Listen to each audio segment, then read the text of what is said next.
America ने नए army chief की तैनाती पाकिस्तान का अंदरूनी मामला करार दे दिया और कहा कि खित्ते में इस्तेहकाम के लिए पाकिस्तान के साथ मिलकर काम करते रहेंगे। टीटीपी जैसे खतरात से निमटना पाकिस्तान और अमेरिका का मुश्तरका मफाद है। पाकिस्तान की तेल की जरूरियात को समझ सकते हैं। हर मुल्क को अपने हालात और तेल की जरूरियात के मुताबिक फैसला करना होगा। तो आपको बता रहे हैं, अमेरिका ने नए आर्मी चीफ की तैनाती पाकिस्तान का अंदरूनी मामला करार दे दिया और कहा कि खित्ते में इस्तेहकाम के लिए पाकिस्तान के साथ मिलकर काम करते रहेंगे। टीटीपी जैसे खतरात से निमटना पाकिस्तान और अमेरिका का मुश्तरका मफाद है। पाकिस्तान की तेल की जरूरियात को समझ सकते हैं। हर मुल्क को अपने हालात और तेल की जरूरियात के मुताबिक फैसला लेना होगा।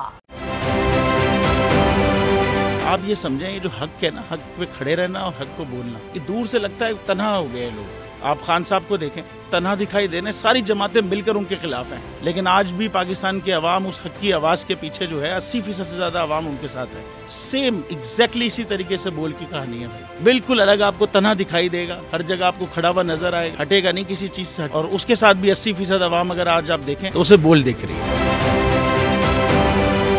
जाली केस है ना, ये हम पे उस वक्त बनाए गए थे जब हुकूमत यही थी, इन्हीं लोगों की हुकूमत थी ना। और ये जाली केस, इनको मैं नहीं कह रहा इस केस को जाली केस, इनको पाकिस्तान में क्या पूरी दुनिया में एक ऐसा शिकायत कुंदा नहीं मिला, एक ऐसा कंप्लेनेंट नहीं मिला जिसने ये कहा हो कि हमारे साथ फ्रॉड हुआ है। तो ये खुद ही बन गए कंप्लेनेंट और ये खुद ही इन्होंने खुद ही इन्वेस्टिगेशन की, उसकी खुद ही तफ्तीश भी की, यानी कि कंप्लेनेंट भी है, इन्वेस्टिगेशन ऑफिसर भी है। और इन द एंड इन्होंने फिर उसके बावजूद ये कोर्ट में जमा कराया कि जी ये केस जाली केस था और इसमें किसी किस्म जो कुछ एग्जैक्ट कर रहा था सब लीगल। ये मेरी बात नहीं है, ये इनके इन्वेस्टिगेशन ऑफिसर की बात। सबसे ज्यादा व्यूज और सबसे ज्यादा रेटिंग के साथ बोल आज भी रहा नंबर 1 पर।